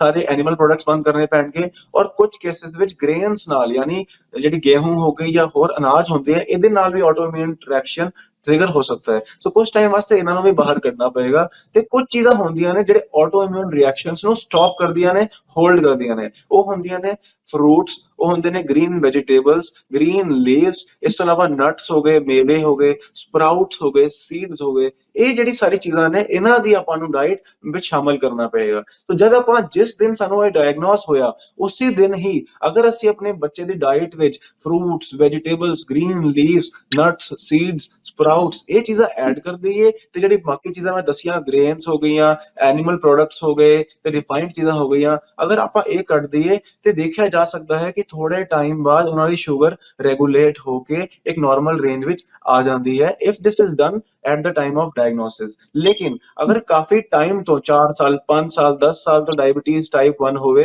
ਤੇ ਅਸੀਂ ਦੇਖਿਆ ਹੈ ਕਿ ਫੁੱਲੀ ਕਿਉਰ ਕਰਨਾ ਤਾਂ ਪੋਸੀਬਲ ਨਹੀਂ ਹੋ ਪਾਉਂਦਾ, ਜਾਂ ਬਹੁਤ ਹੀ ਰੇਅਰ ਐਕਸੈਪਸ਼ਨਲ ਕੇसेस ਹੁੰਦੇ ਨੇ ਜਿਹਦੇ ਵਿੱਚ ਫੁੱਲ ਰਿਵਰਸਲ ਔਰ ਇਨਸੂਲਿਨ ਫ੍ਰੀ ਬੱਚਾ ਹੋ ਸਕਦਾ ਹੈ। ਪਰ ਮੈਂ ਆਪਣੇ ਐਕਸਪੀਰੀਅੰਸ ਵਿੱਚ ਦੇਖਿਆ ਹੈ ਕਿ ਐਟਲੀਸਟ 50% ਰਿਡਕਸ਼ਨ ਤਾਂ ਹਰ ਕੇਸ ਵਿੱਚ ਇਨਸੂਲਿਨ ਦੀ ਮਿਲ ਜਾਂਦੀ ਹੈ। ਜਿਵੇਂ ਹੁਣ ਮੰਨ ਲਓ ਬੱਚਾ 4 ਵਾਰ ਦਿਨ ਵਿੱਚ ਇਨਸੂਲਿਨ ਦਾ ਇੰਜੈਕਸ਼ਨ ਅਗਰ ਲਗਾ ਰਿਹਾ ਹੈ, ਸਵੇਰੇ, ਦੁਪਹਿਰ, ਸ਼ਾਮ ਤੇ ਰਾਤ, ਤੇ ਡਾਈਟ ਫੋਲੋ ਕਰਨ ਤੋਂ ਬਾਅਦ ਉਹਨੂੰ ਸਿਰਫ 2 ਵਾਰ ਜਾਂ 1 ਵਾਰ ਵਿੱਚ ਕੰਮ ਚੱਲ ਜਾਂਦਾ ਹੈ, ਜਾਂ ਕੁਝ ਬੱਚਿਆਂ ਦੇ ਕੇਸ ਵਿੱਚ ਨਹੀਂ ਵੀ ਲੈਣਾ ਪੈਂਦਾ ਅਗਰ ਉਹ 100% raw whole food plant based diet ਤੇ ਆ ਜਾਣ। ਜੀ ਜੀ ਬਿਲਕੁਲ। ਸੋ ਡਾਕਟਰ ਸਾਹਿਬ ਤੁਸੀਂ ਬਹੁਤ ਜਿਹੜੀਆਂ ਗੁਣਕਾਰੀ ਚੀਜ਼ਾਂ ਦੱਸੀਆਂ ਹੈਗੀਆਂ ਨੇ, ਤੇ ਮੇਰੇ ਮਨ ਦੇ ਵਿੱਚ ਇਹ ਸਵਾਲ ਆ ਰਿਹਾ ਸੀ ਕਿ ਜਿਹੜੇ ਦੁੱਧ ਪੀਂਦੇ ਬੱਚੇ ਨੇ ਉਹ ਤਾਂ 3-4 ਸਾਲ ਜਾਂ ਫਿਰ 5 ਸਾਲ ਤੱਕ ਹੁੰਦੇ ਨੇ, ਕਈ ਹੁੰਦਾ ਕਿ 10 ਸਾਲ ਦੇ ਬੱਚਿਆਂ ਨੂੰ ਵੀ ਸ਼ੂਗਰ ਦੀ ਬਿਮਾਰੀ ਹੈ ਜਿਹੜੀ ਉਹ ਲੱਗ ਜਾਂਦੀ ਹੈ, ਜਾਂ ਫਿਰ ਉਸ ਤੋਂ ਵੱਡੀ ਉਮਰ ਦੇ ਬੱਚੇ ਨੇ ਤੇ ਉਹਨਾਂ ਦੀ ਵੀ ਕਿਉਰੇਬਲ ਹੋ ਸਕਦੀ ਹੈ। ਜਿਵੇਂ ਤੁਸੀਂ ਕਿਹਾ ਕਿ ਜੇ 4-5 ਸਾਲ ਬਾਅਦ ਪਤਾ ਲੱਗੇ ਤਾਂ ਘੱਟ ਚਾਂਸ ਹੁੰਦੇ ਨੇ, ਪਰ ਕਿਤੇ ਨਾ ਕਿਤੇ ਜਿਹੜਾ ਜਾਨ ਦਾ ਖਤਰਾ ਤਾਂ ਨਹੀਂ ਹੁੰਦਾ, ਬਚਾਇਆ ਜਾ ਸਕਦਾ ਹੈ। हाँ, डायबिटीज टाइप 1 ਦੇ ਕੇਸਿਸ ਵਿੱਚ ਕੀ ਹੁੰਦਾ ਹੈ ਕਿ ਅਗਰ ਸ਼ੂਗਰ ਐਕਸਟ੍ਰੀਮਲੀ ਹਾਈ ਹਾਈਪਰਗਲਾਈਸੈਮਿਕ ਹੋ ਜਾਏ ਜਾਂ ਐਕਸਟ੍ਰੀਮਲੀ ਲੋ ਹਾਈਪੋਗਲਾਈਸੈਮਿਕ ਹੋ ਜਾਏ ਤੇ ਐਮਰਜੈਂਸੀ ਡਿਪਾਰਟਮੈਂਟ ਵਿੱਚ ਭਰਤੀ ਹੋ ਜਾਣਾ ਪੈ ਸਕਦਾ ਹੈ ਕਈ ਵਾਰੀ। ਲੇਕਿਨ ਅਗਰ ਮਾਪਿਓ ਜਿਹੜੇ ਨੇ ਉਹ ਪ੍ਰੋਪਰਲੀ ਇਨਸੂਲਿਨ ਦੀ ਡੋਜ਼ੇਜ ਨੂੰ ਦੇਣਾ ਐਡਮਿਨਿਸਟਰ ਕਰਨਾ ਸਿੱਖ ਲੈਣ, ਪਲੱਸ ਡਾਈਟ ਐਂਡ ਲਾਈਫਸਟਾਈਲ ਬੱਚੇ ਦਾ ਇਸ ਤਰ੍ਹਾਂ ਬਣਾ ਦੇਣ ਜਿਹਦੇ ਨਾਲ ਉਹ ਬਹੁਤ ਜ਼ਿਆਦਾ ਸ਼ੂਗਰ ਸ਼ੂਟ ਕਰਕੇ ਹਾਈ ਨਾ ਜਾਵੇ ਜਾਂ ਬਹੁਤ ਜ਼ਿਆਦਾ ਲੋ ਨਾ ਜਾਵੇ, ਕਿਉਂਕਿ ਅਕਸਰ ਮੈਂ ਦੇਖਦਾ ਕਿ ਇਨਸੂਲਿਨ ਦੀ ਓਵਰਡੋਜ਼ ਕਰਕੇ ਕਈ ਸਾਰੇ ਬੱਚਿਆਂ ਵਿੱਚ ਸ਼ੂਗਰ ਬਹੁਤ ਜ਼ਿਆਦਾ ਅਚਾਨਕ ਘਟ ਜਾਂਦੀ ਹੈ, ਜਿਸ ਕਰਕੇ ਉਹਨਾਂ ਨੂੰ ਹਸਪਤਾਲ ਵੀ ਜਾਣਾ ਕਈ ਵਾਰੀ ਪੈ ਸਕਦਾ ਹੈ, ਐਮਰਜੈਂਸੀ ਸਿਚੁਏਸ਼ਨ ਬਣ ਜਾਂਦੀ ਹੈ। ਸੋ ਇਟਸ ਆਲਵੇਜ਼ ਗੁੱਡ ਕਿ ਇੱਕ ਚੰਗੀ diet and lifestyle diabetes type 1 ਦੇ ਬੱਚੇ ਨੂੰ ਕਿਵੇਂ ਦੇਣੀ ਹੈ ਇਹ ਸਿੱਖਣਾ ਬਹੁਤ ਜ਼ਰੂਰੀ ਬਣ ਜਾਂਦਾ ਹੈ। ਫਿਰ ਗੱਲ ਰਹੀ ਰਿਵਰਸਲ ਦੀ, ਅਸੀਂ ਕੁਝ scientific journals and research papers ਪੜ੍ਹੇ ਨੇ, ਜਿਵੇਂ ਇੱਕ 16 ਸਾਲ ਦੀ ਕੁੜੀ ਦਾ ਮੈਂ ਪੜ੍ਹਿਆ ਸੀਗਾ ਕਿ ਉਹਦਾ ਸ਼ੂਗਰ ਜਿਹੜਾ ਸੀਗਾ ਬਹੁਤ ਹਾਈ ਰਹਿੰਦਾ ਸੀਗਾ, ਦਿਨ ਵਿੱਚ 4 ਵਾਰੀ ਇਨਸੂਲਿਨ ਲੱਗਦਾ ਸੀਗਾ, ਪਰ ਜਦ ਉਹਨਾਂ ਨੇ ਇੱਕ proper diet 100% raw plant based diet ਤੇ ਉਹ ਆ ਗਏ ਤਾਂ ਉਹਨਾਂ ਨੂੰ ਬਿਨਾਂ ਇਨਸੂਲਿਨ ਦੇ ਹੀ ਉਹਨਾਂ ਦਾ ਸ਼ੂਗਰ ਜਿਹੜਾ ਸੀਗਾ ਉਹ 170 180 ਦੀ ਰੇਂਜ ਵਿੱਚ ਆ ਜਾਂਦਾ ਸੀਗਾ। ਈਵਨ ਮੇਰੇ ਵੀ ਕਲਾਇੰਟਸ ਡਾਇਬੀਟੀਜ਼ ਟਾਈਪ 1 ਦੇ ਬਹੁਤ ਸਾਰੇ ਦੁਨੀਆ ਵਿੱਚ ਹੈਗੇ, ਅਮਰੀਕਾ, ਕੈਨੇਡਾ, ਇਟਲੀ, ਯੂਐਸ। ਸੋ ਇਹਨਾਂ ਵਿੱਚ ਮੈਂ ਦੇਖਿਆ ਇੱਕ ਕੁੜੀ ਸਾਡੀ ਇਟਲੀ ਵਿੱਚ 20 ਸਾਲ ਦੀ ਸੀਗੀ ਜਿਹਨੂੰ ਡਾਇਬੀਟੀਜ਼ ਡਿਟੈਕਟ ਹੋਈ ਸੀਗੀ ਤੇ ਉਹ ਦਿਨ ਵਿੱਚ 60 ਯੂਨਿਟਸ ਆਫ ਇਨਸੂਲਿਨ ਡੇਲੀ ਲੈਂਦੀ ਸੀਗੀ, ਪਰ ਜਦ ਉਹਨੇ ਸਾਡੀ ਡਾਈਟ ਸ਼ੁਰੂ ਕੀਤੀ ਤੇ 3-6 ਮਹੀਨੇ ਵਿੱਚ ਹੀ ਉਹਦਾ ਜਿਹੜਾ ਸ਼ੂਗਰ ਜਿਹੜਾ ਸੀਗਾ ਉਹ ਇਸ ਰੇਂਜ ਵਿੱਚ ਆ ਗਿਆ ਕਿ ਸਿਰਫ 10-12 ਯੂਨਿਟ ਇਨਸੂਲਿਨ ਲੈ ਕੇ ਵੀ ਉਹਦਾ ਦਿਨ ਦਾ ਕੰਮ ਚੱਲਣ ਲੱਗ ਪਿਆ। ਔਰ ਉਸ ਤੋਂ ਇਲਾਵਾ ਕੀ ਫਾਇਦੇ ਉਹਨੂੰ ਮਿਲੇ ਕਿ ਉਹਨੂੰ ਜਿਹੜੇ ਸਾਈਡ ਇਫੈਕਟਸ ਆ ਰਹੇ ਸੀਗੇ, ਬਹੁਤ ਸਾਰੀ ਬਿਮਾਰੀਆਂ ਨਾਲ ਦੇ ਨਾਲ ਲੱਗ ਰਹੀ ਸੀ, ਉਹ ਵੀ ਧੀਰੇ ਧੀਰੇ ਠੀਕ ਹੋਣਾ ਸ਼ੁਰੂ ਹੋ ਗਿਆ, ਉਹਦਾ ਵਜ਼ਨ ਵਧਣਾ ਸ਼ੁਰੂ ਹੋ ਗਿਆ, ਫੇਸ ਤੇ ਗਲੋ ਆ ਗਿਆ। ਸੋ ਇਹ ਸਾਰੇ ਬੈਨੀਫਿਟਸ ਦੇਖਣ ਨੂੰ ਮਿਲ ਸਕਦੇ ਨੇ। ਜੀ, ਸੋ ਡਾਕਟਰ ਸਾਹਿਬ ਮੇਰਾ ਇੱਕ ਬੜਾ ਹੀ ਅਹਿਮ ਸਵਾਲ ਸੀ ਜਿਹੜਾ ਸ਼ਾਇਦ ਸੁਣਨ ਵਾਲੇ ਸਾਡੇ ਦਰਸ਼ਕਾਂ ਦੇ ਮਨ ਦੇ ਵਿੱਚ ਵੀ ਆ ਰਿਹਾ ਹੋਣਾ। ਤੁਸੀਂ ਕਿਹਾ ਸੀ ਕਿ ਪਲਾਂਟ ਬੇਸਡ ਜਿਹੜੀ ਡਾਈਟ ਤੁਸੀਂ ਦੱਸੀ ਹੈ, ਫਰੂਟ ਖਾਣੇ, ਸਬਜ਼ੀਆਂ ਜਾਂ ਫਿਰ ਸਪਰਾਊਟਸ ਖਾਣੇ ਨੇ, ਪੁੰਗਰੇ ਹੋਏ ਜਿਹੜੇ ਅਨਾਜ ਨੇ ਉਹ ਖਾਣੇ ਨੇ। ਜੇ ਉਹ ਬੱਚੇ ਲੈਣਾ ਸ਼ੁਰੂ ਕਰ ਦੇਣ ਡਾਇਬਟੀਜ਼ ਵਾਲੇ ਤਾਂ ਬਹੁਤ ਹੱਦ ਤੱਕ ਇਸ ਨੂੰ ਕਾਬੂ ਕੀਤਾ ਜਾ ਸਕਦਾ ਹੈ। ਪਰ ਸਭ ਤੋਂ ਵੱਡੀ ਚੁਣੌਤੀ ਇਹ ਹੈ ਕਿ ਬੱਚਿਆਂ ਨੂੰ ਇਹ ਖਾਣਾ ਖਵਾਉਣਾ ਕਿਵੇਂ ਹੈ, ਕਿਉਂਕਿ ਬੱਚੇ ਅੱਜ ਕੱਲ੍ਹ ਜੰਕ ਫੂਡ ਖਾਂਦੇ ਨੇ ਜਾਂ ਫਿਰ ਬੱਚੇ ਲੇਜ਼ ਵਗੈਰਾ ਖਾਂਦੇ ਨੇ, ਚਾਕਲੇਟਸ ਦੇ ਉੱਤੇ ਰਹਿੰਦੇ ਨੇ, ਰੋਟੀ ਵੱਲ ਤਾਂ ਉਹ ਮੂੰਹ ਹੀ ਨਹੀਂ ਕਰਦੇ ਹੁੰਦੇ। ਤੇ ਫਿਰ ਲੱਗਦਾ ਹੈਗਾ ਜਿਹੜਾ ਬੱਚਿਆਂ ਦਾ ਪਸੰਦੀਦਾ ਹਰੇਕ ਬੱਚਾ ਖੀਰਾ ਖਾ ਲੈਂਦਾ, ਕਿਊਕੰਬਰ ਖਾ ਲੈਂਦਾ, ਪਰ ਬਾਕੀ ਜਿਹੜੀਆਂ ਫਲ ਸਬਜ਼ੀਆਂ ਨੇ ਉਹ ਤੋਂ ਹਰ ਬੱਚਾ ਜਿਹੜਾ ਕਿਤੇ ਨਾ ਕਿਤੇ ਭੱਜਦਾ ਹੁੰਦਾ ਹੈ। ਸਪਰਾਊਟਸ ਤਾਂ ਮੈਨੂੰ ਲੱਗਦਾ ਨਹੀਂ ਕਿ ਬੱਚੇ ਨੂੰ ਖਵਾਉਣੇ ਕੋਈ ਬਹੁਤ ਹੀ ਵੱਡੀ ਸੌਖੀ ਚੀਜ਼ ਹੈਗੀ ਹੈ। ਸੋ ਬੱਚੇ ਨੂੰ ਖਵਾਉਣਾ ਕਿਵੇਂ ਹੈ ਉਹ ਤੁਸੀਂ ਸਾਨੂੰ ਇਲਾਜ ਦੱਸ ਦਿਓ ਕਿ ਉਹਨਾਂ ਨੂੰ ਇਹ ਚੀਜ਼ਾਂ ਦੇਣੀਆਂ ਕਿਵੇਂ ਨੇ। ਹਾਂ, ਇਹ ਥੋੜਾ ਜਿਹਾ ਚੈਲੰਜ ਹੋ ਸਕਦਾ ਹੈ ਕਿਉਂਕਿ ਅੱਜ ਕੱਲ ਦਾ ਜਿੱਦਾਂ ਲਾਈਫ ਸਟਾਈਲ ਹੈ, ਟੀਵੀ ਹੋ ਗਿਆ ਜਾਂ ਸਕੂਲ ਜਾਈਏ ਤੇ ਬਾਕੀ ਬੱਚੇ ਜਿਹੜੀ ਚੀਜ਼ਾਂ ਖਾ ਰਹੇ ਨੇ, ਚੌਮਿਨ, ਪੀਜ਼ਾ ਵਗੈਰਾ ਦੇਖ ਕੇ ਤੇ ਫਿਰ ਬੱਚੇ ਦਾ ਆਪਣਾ ਵੀ ਮਨ ਕਰ ਜਾਂਦਾ ਹੈਗਾ। ਲੇਕਿਨ ਇੱਥੇ ਪੇਰੈਂਟਸ ਨੂੰ ਇਹ ਸਮਝਣਾ ਪਏਗਾ ਕਿ there is no other option, ਕਿ ਅਗਰ ਆਪਾਂ ਨਹੀਂ ਚੰਗਾ ਲਾਈਫ ਸਟਾਈਲ ਐਂਡ ਡਾਈਟ ਬੱਚੇ ਦਾ ਬਣਾਵਾਂਗੇ ਤੇ ਜੇ ਅਸੀਂ ਉਹੀ ਪੈਕੇਜਡ ਫੂਡ, ਰਿਫਾਈਨਡ ਫੂਡ ਬੱਚਾ ਅਗਰ ਖਾਂਦਾ ਰਹੇਗਾ ਤੇ ਹੋ ਸਕਦਾ ਹੈ ਕਿ ਉਹਦੀ ਇਨਸੂਲਿਨ ਲੈ ਕੇ ਸ਼ੂਗਰ ਉਸ ਟਾਈਮ ਤਾਂ ਮੇਨਟੇਨ ਹੋ ਜਾਏ, ਪਰ ਡਾਊਨ ਦਾ ਲਾਈਨ 8 ਸਾਲ, 10 ਸਾਲ, 15 ਸਾਲ ਬਾਅਦ ਔਰ ਉਹਦੀ ਸ਼ੂਗਰ ਦੀ ਜਿਹੜੀ ਰੀਡਿੰਗਸ ਨੇ ਉਹ ਵੀ ਵਧਦੀਆਂ ਜਾਣਗੀਆਂ, ਇਨਸੂਲਿਨ ਦੀ ਡੋਜ਼ੇਜ ਵੀ ਵੱਧਦੀ ਜਾਏਗੀ, ਸਾਈਡ ਇਫੈਕਟਸ ਐਂਡ ਕੰਪਲਿਕੇਸ਼ਨਸ ਵੀ ਵੱਧਦੀਆਂ ਜਾਣਗੀ ਤੇ ਅੱਗੇ ਜਾ ਕੇ ਫਿਰ ਪ੍ਰੋਬਲਮ ਆਉਂਦੀਆਂ ਨੇ। ਤੇ ਡਾਇਬੀਟੀਜ਼ ਟਾਈਪ 1 ਦੇ ਪੇਸ਼ੈਂਟਸ ਨੂੰ ਹਰ ਤਰ੍ਹਾਂ ਦੀ ਬਿਮਾਰੀ ਦਾ ਰਿਸਕ ਵੱਧ ਜਾਂਦਾ ਹੈਗਾ। ਸੋ ਪੇਰੈਂਟਸ ਨੂੰ ਇਹ ਡਿਸਾਈਡ ਕਰਨਾ ਪਏਗਾ ਕਿ ਇਸ ਟਾਈਮ ਟੇਸਟ ਤੋਂ ਜ਼ਿਆਦਾ, ਬੱਚੇ ਦੇ ਨਖਰਿਆਂ ਤੋਂ ਜ਼ਿਆਦਾ ਇਸ ਟਾਈਮ ਉਹਦੀ ਜਿਹੜੀ ਹੈਲਥ ਹੈਗੀ ਉਹ ਜ਼ਿਆਦਾ ਜ਼ਰੂਰੀ ਹੈ। ਸੋ ਇੱਥੇ ਵਿੱਚ ਪੇਰੈਂਟਸ ਦਾ ਕੀ ਰੋਲ ਹੋ ਸਕਦਾ ਹੈ ਕਿ ਪੇਰੈਂਟਸ ਨੂੰ ਵੀ ਆਪਣੀ ਡਾਈਟ ਨੂੰ ਉਸ ਤਰ੍ਹਾਂ ਬਣਾ ਲੈਣਾ ਚਾਹੀਦਾ ਹੈ ਜਿਸ ਤਰ੍ਹਾਂ ਉਹ ਬੱਚਿਆਂ ਨੂੰ ਦੇਣਗੇ। ਜਿਵੇਂ ਹੁਣ ਬੱਚਿਆਂ ਨੂੰ ਬਹੁਤ ਸਾਰੇ ਉਹਨਾਂ ਨੇ ਗ੍ਰੀਨ ਵੈਜੀਟੇਬਲਸ ਖਿਲਾਣੇ ਨੇ, ਸਪਰਾਊਟਸ ਖਿਲਾਣੇ ਨੇ, ਫਰੂਟਸ ਖਿਲਾਣੇ ਨੇ ਤੇ ਉਹ ਖੁਦ ਵੀ ਆਪਣੀ ਡਾਈਟ ਵਿੱਚ ਐਟਲੀਸਟ ਇੱਕ ਟਾਈਮ ਤਾਂ ਫਰੂਟ ਹੀ ਖਾਣ, ਇੱਕ ਟਾਈਮ ਤਾਂ ਸਲਾਦ, ਸੂਪ ਹੀ ਲੈਣ। ਸੋ ਇਸ ਤਰ੍ਹਾਂ ਦੀ ਚੀਜ਼ਾਂ ਪੇਰੈਂਟਸ ਵੀ ਕਰਨੀ ਸ਼ੁਰੂ ਕਰਨਗੇ ਔਰ ਇਹ ਕੋਈ ਮਾੜੀ ਚੀਜ਼ ਨਹੀਂ ਹੈਗੀ। ਪੇਰੈਂਟਸ ਵੀ ਅਗਰ ਫਰੂਟਸ ਖਾਣਗੇ, ਗ੍ਰੀਨ ਵੈਜੀਟੇਬਲਸ ਖਾਣਗੇ, ਸਪਰਾਊਟਸ ਖਾਣਗੇ, ਨਟਸ ਖਾਣਗੇ ਤੇ ਉਹਨਾਂ ਨੂੰ ਵੀ ਫਾਇਦਾ ਹੀ ਮਿਲੇਗਾ। ਸੋ ਜੇ ਉਹ ਇਸ ਤਰ੍ਹਾਂ ਫੋਲੋ ਕਰਨ ਲੱਗ ਪੈਣਗੇ ਆਪਣੇ ਬੱਚਿਆਂ ਦੇ ਖਾਤਰ ਤੇ ਬੱਚਿਆਂ ਵੀ ਦੇਖ ਕੇ ਆਲਮੋਸਟ ਸਿਮਿਲਰ ਆਪਣੇ ਪੇਰੈਂਟਸ ਨੂੰ ਕਾਪੀ ਕਰਦੇ ਨੇ, ਕਿਉਂਕਿ ਜੋ ਪੇਰੈਂਟਸ ਕਰਦੇ ਨੇ ਬੱਚੇ ਵੀ ਉਸ ਤਰ੍ਹਾਂ ਹੀ ਕਰਨਾ ਸ਼ੁਰੂ ਕਰ ਦਿੰਦੇ ਨੇ। ਤੇ ਜੇ ਇੱਕ ਆਦਤ ਬਣਾ ਦਿੱਤੀ ਤੇ ਉਹੀ ਫੂਡ ਜਿਹਨੂੰ ਆਪਾਂ ਸੋਚਦੇ ਹਾਂ ਕਿ ਯਾਰ ਇਹ ਕੌਣ ਖਾਏਗਾ, ਉਹੀ ਸਾਨੂੰ ਸਵਾਦ ਲੱਗਣਾ ਸ਼ੁਰੂ ਹੋ ਜਾਂਦਾ ਹੈ ਕਿਉਂਕਿ ਸਾਡੇ ਟੇਸਟ ਬਡਸ ਉਹਦੇ ਨਾਲ ਅਡਾਪਟ ਕਰ ਲੈਂਦੇ ਨੇ। ਜੀ ਜੀ, ਬਿਲਕੁਲ ਬਿਲਕੁਲ। ਸੋ ਡਾਕਟਰ ਸਾਹਿਬ ਇੱਕ ਮੈਂ ਜ਼ਰੂਰ ਸਵਾਲ ਪੁੱਛਾਂਗੀ, ਇਹ ਤਾਂ ਸੀ ਕਿ ਜਿਹੜੇ ਬੱਚਿਆਂ ਨੂੰ ਡਾਇਬਟੀਜ਼ ਹੋ ਜਾਂਦੀ ਹੈ, ਸ਼ੂਗਰ ਦੀ ਬਿਮਾਰੀ ਹੋ ਜਾਂਦੀ ਹੈ, ਉਹਨਾਂ ਨੇ ਕੀ ਡਾਈਟ ਲੈਣੀ ਹੈ।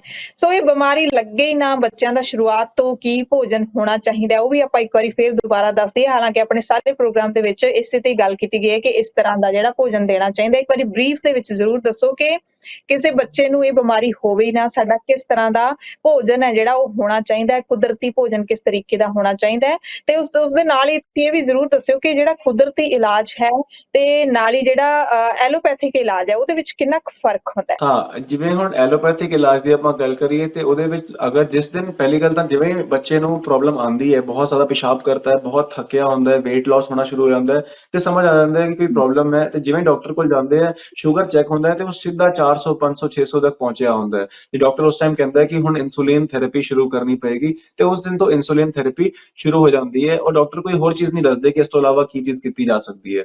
ਸੋ ਉਸ ਦਿਨ ਤੋਂ ਇਨਸੂਲਿਨ ਜਿਹੜਾ ਹੈਗਾ ਉਹ ਲੈਣਾ ਸ਼ੁਰੂ ਕਰਦਾ ਹੈ ਤੇ ਥੋੜੇ ਦਿਨ ਵਿੱਚ ਦੇਖਦਾ ਹੈ ਕਿ ਸ਼ੂਗਰ ਜਿਹੜਾ ਹੈਗਾ ਰੇਂਜ ਵਿੱਚ ਆਣਾ ਸ਼ੁਰੂ ਹੋ ਜਾਂਦਾ ਹੈ। ਲੇਕਿਨ ਆਫਟਰ ਅ ਫਿਊ ਮੰਥਸ ਫਿਰ ਉਹ ਸ਼ੂਗਰ ਰੀਡਿੰਗਸ ਵਧਣੀਆਂ ਸ਼ੁਰੂ ਹੋ ਜਾਂਦੀਆਂ ਨੇ ਤੇ ਫਿਰ ਇਨਸੂਲਿਨ ਦੀ ਡੋਜ਼ ਡਾਕਟਰ ਵਧਾ ਦਿੰਦਾ ਹੈ। ਸੋ ਇਹ ਪੂਰੀ ਲਾਈਫ ਇਸ ਤਰ੍ਹਾਂ ਹੀ ਸ਼ੂਗਰ ਦੀ ਰੀਡਿੰਗਸ ਫਲਕਚੁਏਟ ਕਰਦੀਆਂ ਰਹਿੰਦੀਆਂ ਨੇ ਤੇ ਇਨਸੂਲਿਨ ਦੀ ਜਿਹੜੀ ਡੋਜ਼ ਹੈ ਉਹ ਵੱਧਦੀ ਜਾਂਦੀਆਂ ਨੇ ਔਰ ਨਾਲ ਦੀ ਨਾਲ ਜਿਹੜੀ ਸ਼ੂਗਰ ਦੇ ਅੰਦਰ ਡੈਮੇਜ ਹੋ ਰਿਹਾ ਸੀਗਾ ਉਹ ਡੈਮੇਜ ਵੀ ਪੂਰੀ ਤਰ੍ਹਾਂ ਨਹੀਂ ਕਵਰ ਅਪ ਹੋ ਪਾਉਂਦਾ ਤੇ ਇੱਕ ਪ੍ਰੋਬਲਮ ਬਣਦੀ ਰਹਿੰਦੀ ਹੈ ਅੱਗੇ ਜਾ ਕੇ। ਲੇਕਿਨ ਅਗਰ ਆਪਾਂ ਨੈਚੁਰਲ ਟ੍ਰੀਟਮੈਂਟ ਵੱਲ ਆਈਏ ਤੇ ਉਹਦੇ ਵਿੱਚ ਕੀ ਹੁੰਦਾ ਹੈ, ਸਾਡੀ ਡਾਈਟ ਵਿੱਚ ਉਹ ਚੀਜ਼ਾਂ ਜਿਹੜੀ ਆਟੋ ਇਮਿਊਨ ਰਿਐਕਸ਼ਨ ਨੂੰ ਟ੍ਰਿਗਰ ਕਰਦੀਆਂ ਨੇ ਉਹਨਾਂ ਨੂੰ ਥੋੜੀ ਦੇਰ ਵਾਸਤੇ, ਥੋੜੇ ਮਹੀਨਿਆਂ ਵਾਸਤੇ ਕੱਟ ਕਰਕੇ ਅਸੀਂ ਆਪਣੇ ਪੈਨਕ੍ਰੀਆਟਿਕ ਬੀਟਾ ਸੈਲਸ ਤੇ ਦੁਬਾਰਾ ਵਰਕ ਕਰਨਾ ਸ਼ੁਰੂ ਕਰਦੇ ਨੇ ਕਿ ਕੀ ਪਤਾ ਅਜੇ ਵੀ ਉਮੀਦ ਹੋਏ ਕਿ there is a regeneration of beta cells. And ਕਾਫੀ ਕੇਸਿਸ ਵਿੱਚ ਇਸ ਤਰ੍ਹਾਂ ਹੁੰਦਾ ਵੀ ਹੈਗਾ, ਅਸੀਂ ਵੀ ਦੇਖੀ ਹੈ, ਕਾਫੀ ਸਾਰੇ ਡਾਕਟਰਸ ਨੇ ਵੀ ਦੇਖਿਆ ਹੈ ਇਸ ਤਰ੍ਹਾਂ ਹੋ ਜਾਂਦਾ ਹੈਗਾ। ਲੇਕਿਨ that depends on case to case। ਹਰ ਕੇਸ 100% ਰਿਵਰਸਲ ਕਰ ਪਾਏਗਾ that is not possible, but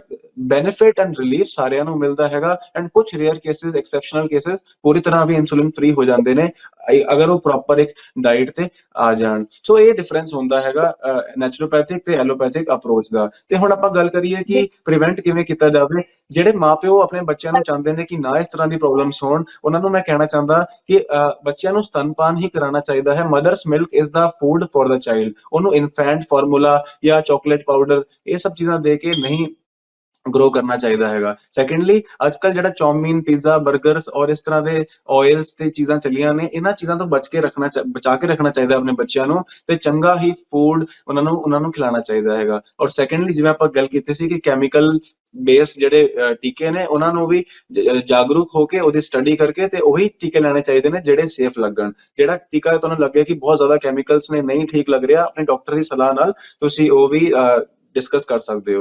ते उस तो इलावा किहड़ियां चीज़ां नहीं खानियां ने ते किहड़ियां चीज़ां खानियां ने, that is green vegetables, green leaves, fruits, sprouts, nuts, seeds. ਇਹ ਚੀਜ਼ਾਂ ਵਧੀਆ ਹੁੰਦੀਆਂ ਨੇ। ਜੀ ਬਿਲਕੁਲ। ਸੋ ਇੱਕ ਹੈਲਦੀ ਡਾਈਟ ਹੈ ਜਿਹੜੀ ਇੱਕ ਇਨਸਾਨ ਦੇ ਤੰਦਰੁਸਤ ਰਹਿਣ ਦੇ ਲਈ ਜਦੋਂ ਬਚਪਨ ਤੋਂ ਲੈ ਕੇ ਹੀ ਇਹ ਜਿਹੜੀ ਖੁਰਾਕ ਖਾਧੀ ਜਾਂਦੀ ਹੈ ਤਾਂ ਮੈਨੂੰ ਲੱਗਦਾ ਨਹੀਂ ਕਿ ਕੋਈ ਵੀ ਬਿਮਾਰੀ ਤੁਹਾਨੂੰ ਜਕੜ ਸਕਦੀ ਹੈ। ਜੇ ਤੁਸੀਂ ਪੂਰਾ ਦਿਨ ਜੰਕ ਫੂਡ ਤੇ ਰਹਿੰਦੇ ਹੋ ਜਾਂ ਫਿਰ ਪੂਰਾ ਦਿਨ ਦੀ ਬਜਾਏ ਤੁਸੀਂ ਦਿਨ ਦੇ ਵਿੱਚ ਇੱਕ ਵਾਰੀ ਜੰਕ ਫੂਡ ਖਾਂਦੇ ਹੋ, ਘਰ ਦਾ ਖਾਣਾ ਤੁਸੀਂ ਨਹੀਂ ਖਾਂਦੇ, ਬਾਹਰ ਦੇ ਖਾਣੇ ਨੂੰ ਪ੍ਰੈਫਰ ਕਰਦੇ ਹੋ, ਉਹੀ ਆਪਣੇ ਬੱਚਿਆਂ ਨੂੰ ਖਵਾਈ ਜਾਂਦੇ ਹੋ। ਸੋ ਉਹ ਚੀਜ਼ਾਂ ਨੇ ਜਿਹੜੀਆਂ ਉਹ ਫਿਊਚਰ ਦੇ ਵਿੱਚ ਬਿਮਾਰੀਆਂ ਹੀ ਲੈ ਕੇ ਆਉਣਗੀਆਂ ਤੇ ਇਸ ਤੋਂ ਬੈਟਰ ਹੁੰਦਾ ਕਿ ਜਦੋਂ ਬਿਮਾਰੀਆਂ ਦੇ ਨਾਲ ਘੁਲਦੇ ਤੁਸੀਂ ਆਪਣਾ ਸਮਾਂ ਉਧਰ ਸਾਰਾ ਲਾ ਦੇਣਾ, ਜਿਹੜਾ ਕੁਝ ਤੁਸੀਂ ਆਪਣੀ ਜ਼ਿੰਦਗੀ ਦੇ ਵਿੱਚ ਕੁਝ ਚੰਗਾ ਕਰਨ ਦੇ ਵਿੱਚ ਲਾਉਣਾ ਹੁੰਦਾ ਉਹ ਤੁਸੀਂ ਬਿਮਾਰੀਆਂ ਨੂੰ ਹਟਾਉਣ ਦੇ ਫਿਰ ਵਿੱਚ ਲਾਉਂਦੇ ਰਹਿੰਦੇ ਹੋ। ਨਾਲੇ ਤੁਹਾਡਾ ਸਮਾਂ ਵੀ ਜਾਂਦਾ ਹੈ, ਨਾਲੇ ਆਪਣੇ ਪੈਸੇ ਵੀ ਡਾਕਟਰਾਂ ਨੂੰ ਦੇ ਕੇ ਆਪਾਂ ਸਾਰਾ ਕੁਝ ਵੇਸਟ ਕਰਦੇ ਰਹਿੰਦੇ ਆ।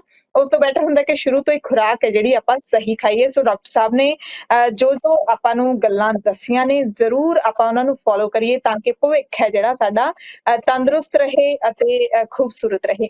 ਸੋ ਡਾਕਟਰ ਸਾਹਿਬ ਅਗਲੇ ਪ੍ਰੋਗਰਾਮ ਦੇ ਵਿੱਚ ਆਪਾਂ ਦਰਸ਼ਕਾਂ ਦੇ ਲਈ ਕੀ ਨਵੀਂ ਗੱਲ ਹੈ ਜਿਹੜੀ ਉਹ ਲੈ ਕੇ ਆਵਾਂਗੇ, ਕਿਹੜੀ ਬਿਮਾਰੀ ਦੇ ਬਾਰੇ ਜਾਂ ਫਿਰ ਕਿਹੜੀ ਖੁਰਾਕ ਦੇ ਬਾਰੇ ਗੱਲ ਕਰਾਂਗੇ, ਤੁਸੀਂ ਕੁਝ ਦੱਸਣਾ ਚਾਹੁੰਦੇ ਹੋ ਜਾਂ ਫਿਰ ਆਪਾਂ ਦਰਸ਼ਕਾਂ ਤੇ ਸਿੱਟ ਦਈਏ ਕਿ ਜੋ ਤੁਸੀਂ ਸਾਨੂੰ ਕਹੋਗੇ ਅਸੀਂ ਉਹ ਤੇ ਗੱਲ ਕਰ ਲਾਂਗੇ। ਹਾਂਜੀ ਜਿਵੇਂ ਪਿਛਲਾ ਪ੍ਰੋਗਰਾਮ ਆਪਾਂ ਡਾਇਬੀਟੀਜ਼ ਤੇ ਕੀਤਾ ਸੀਗਾ ਔਰ ਬਹੁਤ ਲੋਕਾਂ ਨੇ ਪਿਆਰ ਦਿੱਤਾ ਤੇ ਕਮੈਂਟਸ ਵਿੱਚ ਮੈਂ ਪੜ੍ਹ ਰਿਹਾ ਸੀਗਾ, ਮੈਂ ਵੀ ਕਮੈਂਟਸ ਪੜ੍ਹੇ, 200 ਤੋਂ ਉੱਤੇ ਕਮੈਂਟਸ ਸੀਗੇ ਤੇ ਡਾਇਬੀਟੀਜ਼ ਟਾਈਪ 1 ਬਾਰੇ ਬਹੁਤ ਸਾਰੇ ਕਮੈਂਟਸ ਸੀਗੇ, ਬੱਚਿਆਂ ਬਾਰੇ ਸ਼ੂਗਰ ਵਿੱਚ ਦੱਸਿਆ ਜਾਵੇ। ਸੋ ਅੱਜ ਆਪਣਾ ਸ਼ੋਅ ਜਿਹੜਾ ਸੀਗਾ ਟਾਈਪ 1 ਡਾਇਬੀਟੀਜ਼ ਬਾਰੇ ਕੀਤਾ ਗਿਆ। ਸੋ ਇਸ ਵੀਡੀਓ ਦੇ ਥੱਲੇ ਤੁਸੀਂ ਜੋ ਕਮੈਂਟਸ ਕਰੋਗੇ ਉਸ ਦੇ ਉੱਤੇ ਆਪਾਂ ਅਗਲਾ ਸ਼ੋਅ ਆਪਣਾ ਕਰ ਸਕਦੇ ਹਾਂ ਸੋ ਦੈਟ ਕਿ ਤੁਹਾਡੀ ਡਿਮਾਂਡ ਦੇ ਅਨੁਸਾਰ ਅਸੀਂ ਸ਼ੋਅ ਕਰੀਏ। ਜੀ ਬਿਲਕੁਲ। ਸੋ ਡਾਕਟਰ ਸਾਹਿਬ ਹੁਣੇ ਇੱਕ ਕਮੈਂਟ ਦੇਖਿਆ ਸੀ, ਇੱਕ ਭੈਣ ਦਾ ਕਮੈਂਟ ਆਇਆ ਹੋਇਆ, ਮੈਨੂੰ ਨਾਮ ਨਹੀਂ ਯਾਦ ਹੈਗਾ। ਉਹਨਾਂ ਨੇ ਕਿਹਾ ਸੀ ਕਿ ਮੈਂ ਪ੍ਰੈਗਨੈਂਟ ਹਾਂ ਤੇ ਮੈਨੂੰ ਡਾਇਬਟੀਜ਼ ਹੈ ਤੇ ਮੈਨੂੰ ਕੀ ਕਰਨਾ ਚਾਹੀਦਾ, ਉਹ ਆਪਾਂ ਅਗਲੇ ਪ੍ਰੋਗਰਾਮ ਦੀ ਸ਼ੁਰੂਆਤ ਦੇ ਵਿੱਚ ਜ਼ਰੂਰ ਉੱਤਰ ਦੇਵਾਂਗੇ। ਹੁਣ ਸਮਾਂ ਜਿਹੜਾ ਹੈਗਾ ਉਹ ਖਤਮ ਹੁੰਦਾ ਜਾ ਰਿਹਾ, ਸੋ ਅਗਲੇ ਪ੍ਰੋਗਰਾਮ ਦੇ ਵਿੱਚ ਅਸੀਂ ਪਹਿਲਾਂ ਇਸ ਸਵਾਲ ਦਾ ਉੱਤਰ ਦੇਵਾਂਗੇ ਤੇ ਫਿਰ ਜੋ ਵੀ ਤੁਸੀਂ